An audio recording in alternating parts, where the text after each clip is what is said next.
Tere pühapäevast! Meie oleme Tartu Psühhodraama Instituudist ja VATEC-i partneritena aitame siin sisse vaadata sellele, et millest siis see üksildus tekib ja kuidas sellega hakkama saada. Tõenäoliselt on see tunne, mida me kõik oma elus moel või teisel oleme tundnud. Ja väga sageli on see, et lahendust nagu ei tundugi olevat ja tegelikult võib see lahendus olla täitsa lihtne ja täitsa meie enda teha ja endale jõukohane. Ja nimeliselt mina olen Ene Velster, ma olen psühhodraama koolitaja. Ja mina olen Anu Parts, olen psühhodraama koolitaja üsna samamoodi ja muus töös olen ka alustavate õpetajate mentor. Ja me peamiselt siis sellel sessioonil täna keskendume enesearengugruppide tutvustamisele psühhodraama meetodil ja oleme Anuga koos ja ka eraldi mitmete aastate jooksul juhtinud enesearengugruppe külluslikult. Aga jah, et kui natuke sellesse teemasse minna, siis füüsilise tervise eest me hoolitseme täitsa nagu korralikult ja on tavapärane praktika see inimestel, tundub mulle. Aga nüüd küsimus on see, et kuidas psüühiliselt terve inimene saab hoolitseda oma vaimse tervise eest. Et selline psühholoogiline tervis annab ju meile õnnetunde ja rahuldustunde oma elu teostamisest, aga on ka produktiivsuse ja tulemuslikkuse aluseks. Ja psühhodraama on vanim grupiteraapia vorm ja see on meetod, mida kasutatakse väga erinevate vaimse tervise teemadega tegelemiseks. Ja on ta ühtmoodi hästi kasutatav nii professionaalses kui ka igapäevases eraelus. Ja kui vaadata natuke seda psühhodraama ajalugu, siis tema juured on 20. sajandi algus Euroopas, kus psühhodraama looja Jakob Levin-Moreno hakkas korraldama inimestega kohtumisi. Ja kui esimesed kohtumised Viini parkides olid juhuslikud ja ette plaanimata, siis hiljem võttis ta neid asju juba korraldada ja seda siis selleks spetsiaalselt või selleks valitud ruumides. Ja Moreno on psühhodraama kui teraapia meetodi looja ja arendaja. Ning meie tänase teema valguses on ehk kõige olulisem Moreno see tähelepanek, et teisele inimesele võib terapeudiks olla igaüks, kes oskab kuulata ja tahab mõista. Aga 100 aasta taguses Euroopas oli see ennekuulmatu arusaam, sest valitsev seisukoht eeldas ju ikkagi seda, et terapeudil on väljaõpe ja ta on praktiseerinud ja tegelikult eks selles arusaamas on oma tõetera ka, sest ei sünni psühhodraamaki iseenesest ja juhuslikult. Ja selle meetodi rakendamist korraldavad grupijuhid, kes on selle grupijuhi oskuste saamiseks täitsa tükk aega õppinud. Aga samal ajal on ikka grupijuhiga võrdse tähtsusega see grupp ja kui siis rääkida psühhodraamast kui grupimeetodist, siis ei saa me ilma grupita seda ju mitte kuidagi korraldada. Aga on ka ilma grupita võimalusi.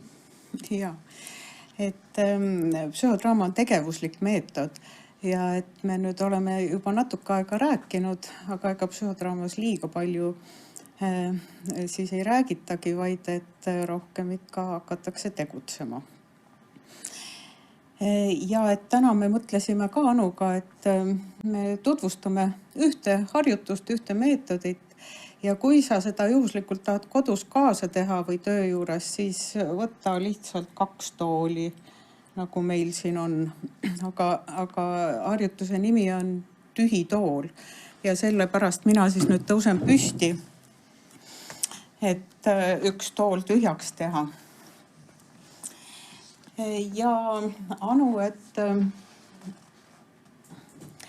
ole nii hea ja mõtle ühe multifilmi või muinasjutu tegelase peale, kes sulle lapsepõlves head mõju on avaldanud. Jah. Olemas. Olemas. Ja ole hea, siin on üks tühi tool, tule istu siia.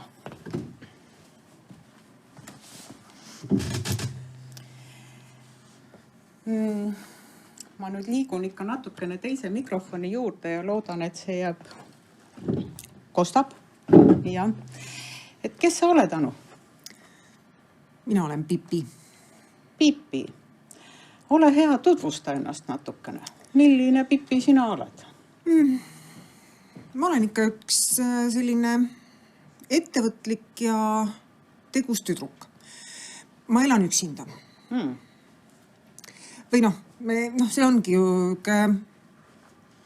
ebatavaline minu juures vist see, et minu vanused tüdrukud elavad tavaliselt koos ema ja isaga, aga mina elan ilma vanemateta, ma elan üksinda. Mis sind veel iseloomustab? No ja ma võtan igasuguseid asju ette. Ja kui ma täpselt ei tea, mida ette võtta, siis ma mõtlen selle kohe välja. Ja siis ma veel ei kannata ülekohust. Kui keegi on kellegi suhtes ülekohtune, siis ma kohe pean sekkuma. Ja sükest inimlikku rumalust ja silmakirjalikkust ma ka ei kannata. Võib-olla see on mul sellest neegrikuningast isast. Ma ei tea täpselt. Sul on neegrikuningas isa? Ja. Ja sa elad üksinda? Ja, sest tema elab seal saarel. Kas midagi sul välimuses ka tähtsat on, mida sa tahad siin esile tuua? Tead vist see, et ma armastan väga oma kingi, mis on mõned numbrid suuremad kui minu jalg, aga see teebki nad nii mõnusaks. Ma saan seal oma varbaid liigutada, ma saan astuda nende peal ka siis, kui ümberlingi lurtsub. Nad on mulle kindel kandepind. Sa ütlesid, Pipi, et sa elad üksinda. Kas sa tunned vahest ka üksildust? Ma elan üksinda, aga seal on ju härra Nilsson ja hobune loomulikult, kes on alati olemas. Ja siis ma tean, et seal teisel pool aeda on Tommi ja Annika. Et kuule, Pipi, et kas sa tead, Eestimaal on üks Anu.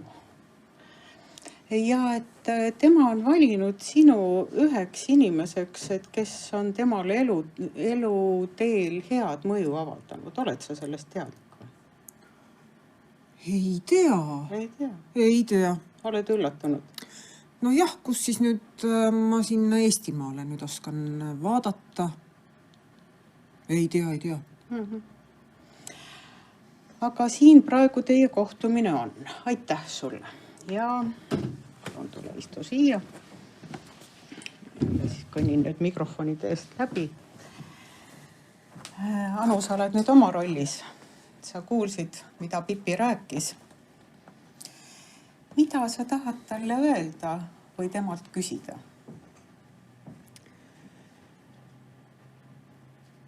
Tead, Pipi, ma olen tõesti imetlenud seda, kuidas sa võtad ette asju, nagu see spungi otsimine. Mulle tuleb ette, et ma vist olen elus samamoodi korraldanud mingeid spungi otsimisi ja ma ei ole mõelnud nendel hetkedel, et see on sinust. Ja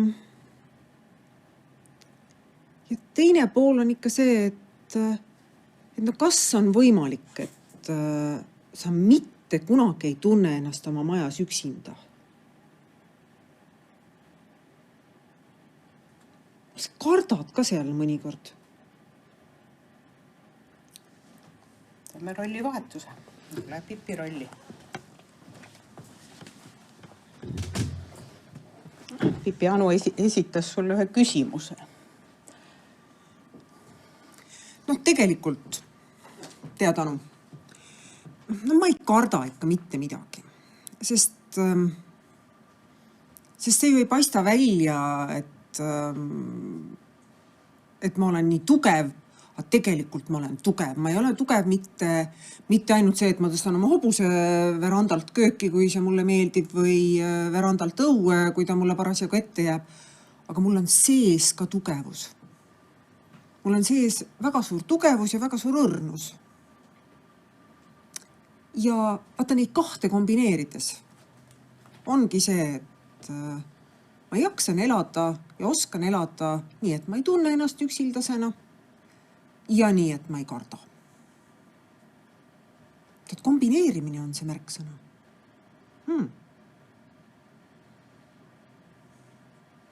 Teeme veel ühe rollivahetuse, et tule oma rolli.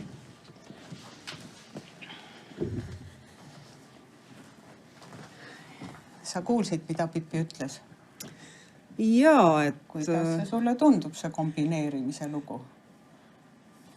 No see on ikka see, et... Või ta on ikka siin, see Pipi? Et tead, Pipi selles kombineerimises on oma hästi suur iva.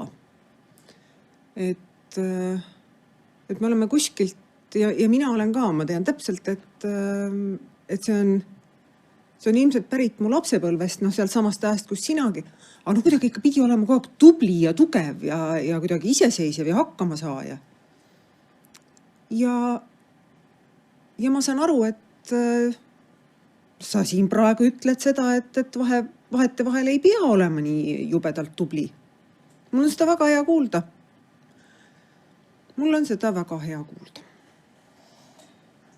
Soovid sa Pipile veel midagi öelda või midagi küsida? See kohtumine hakkab tasapisi praegu otsa saama.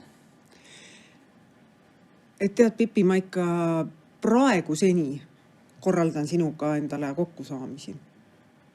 Sa oled mu riiulis kogu aeg niiviisi, et mul on piisab natuke sinna poole vaadata ja siis ma näen sind sealt raamatu vahelt lehvitamas, et sa oled minu raamat ja sa oled minu tegelane. Aitäh sulle. Aga tule siiski veel üks kord siia.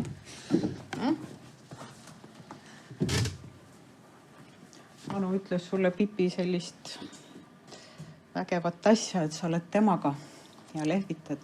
Soovid sa Pipi Anule midagi öelda? Ma ikka lehvitan vastu. Lehvitan vastu ja tead, mul on seal ikka... Sa ei ole vist ammu vaadanud, mis mul sulle veel öelda on. Alati on. Võtad uuel päeval kätte, jälle uus asi. Kohtume. Ja tule istu palun oma kohal. Oluline on ikka lõpetada oma pingi peal. Aitäh. Aitäh. Ja kuidas sa selle Pipi ära saadad? Mine vaata, hobusega, mis muud? Jaa. Et siis üks meetod, üks võimalik harjutus, see harjutuste pagas psühhodraamas kohtumiseks iseendaga, kohtumise kvaliteedi suurendamiseks, kohtumiseks teistega on äärmiselt rikkalik ja seda kõike me enesearengugruppides ka praktiseerime ja harjutame. Lisaks lavastuses osalemine ja nii.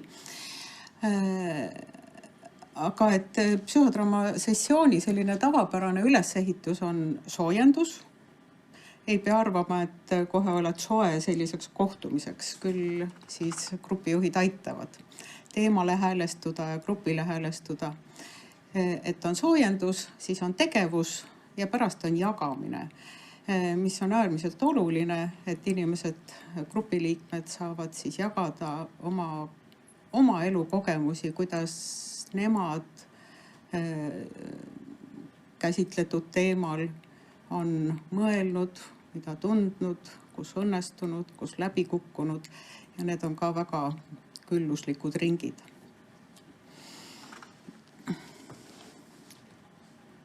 Ja samamoodi nagu tegevuses on grupiliikmetel erinevad võimalused olla abimina, olla teisik, olla duubel, ehk need on kõik erinevad psühhodraama tehnikad.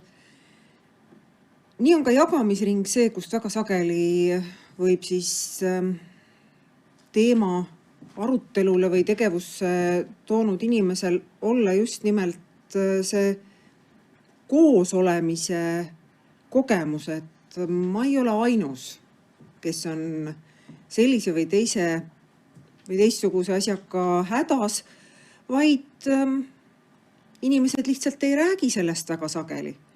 Ja võib-olla ongi psühhodraama üks oluline asi minu jaoks olnud ka see, et ta annab inimestele oskuse rääkida ka nendest asjadest, millest väga sageli vaikides mööda minnakse.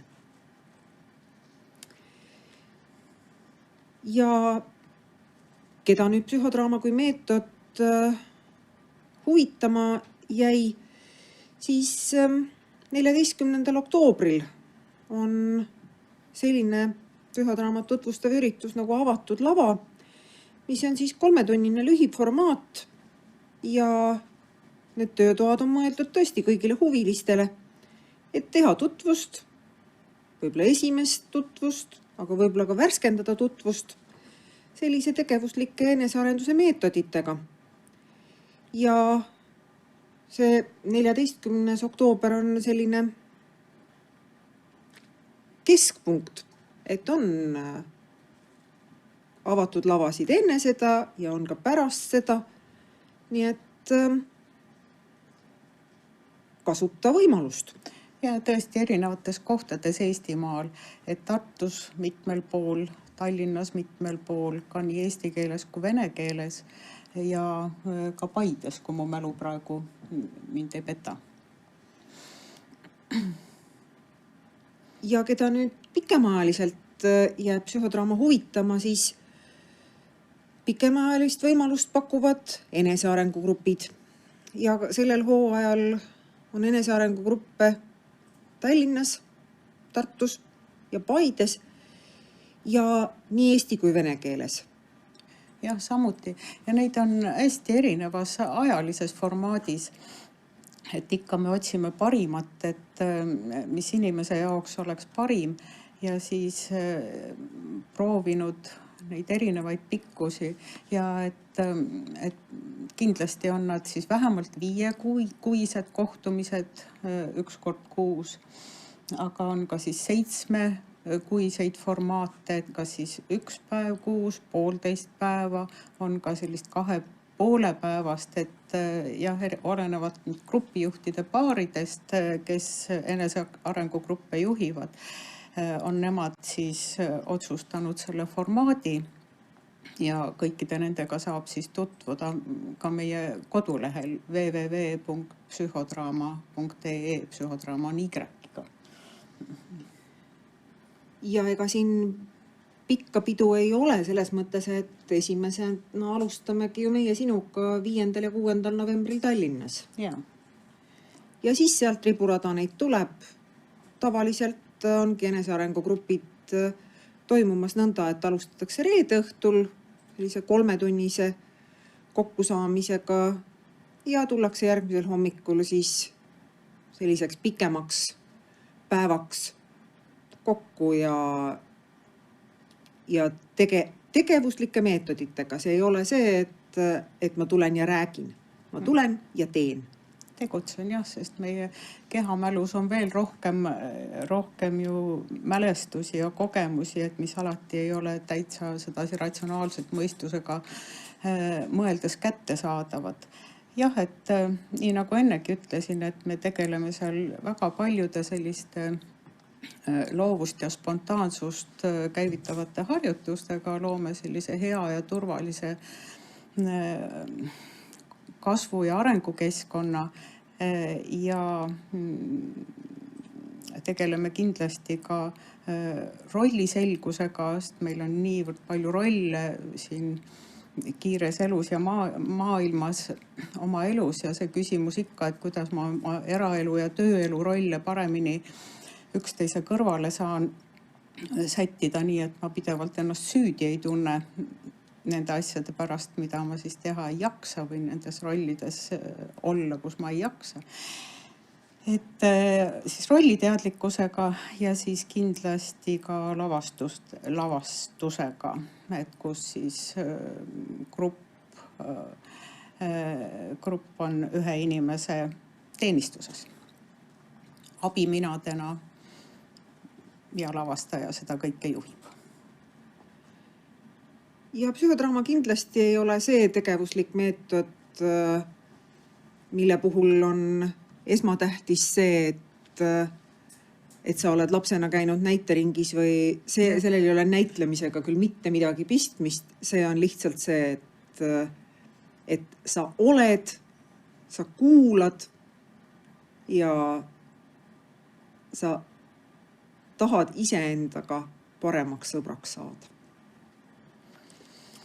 Nii, et olete hästi oodatud. Grupijuhid teevad kõik selles, et te olete hästi hoitud, et on turvaline ja hea olla ja iial ei pea tegelema nende teemadega, milleks sa valmis ei ole või veel ei taha või pole kätte saadavatki. Sest grupis koos õppimine on iseenesest juba väga rikastav. Ja kellel siis enesearengugrupi järgselt on veel suurem huvi psühhodraamaga edasi tegelda, siis on võimalik jätkata seda väljaõppegruppides ehk et hakata tasapisi õppima psühhodramatikuks.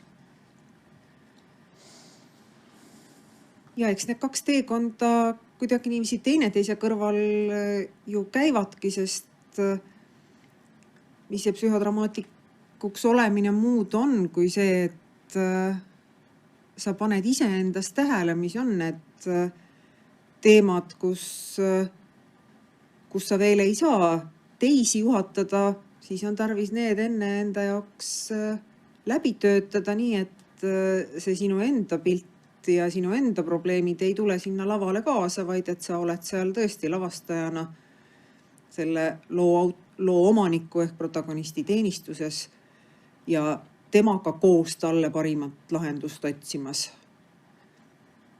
Et ei ole see, et astun psühhodraama lavastajana ringi või lavale ja vaatame, mis juhtub. Et seal on täitsa tükk tööd enne. Ja ikka kõik selle toreda asja nimel, et elada iseenda jaoks rahuldust pakkuvamat, loobavat, vabamat, õnnelikumat elu. Aga meie siin hakkame nüüd lõpetama. Ma ei tea, kas on mõni küsimus või kuidas nendega on? Ei. Aga siis kohtume enesearengugruppides. Kohtume avatud laval. Ja kõige paremat. Psühhodraama.ee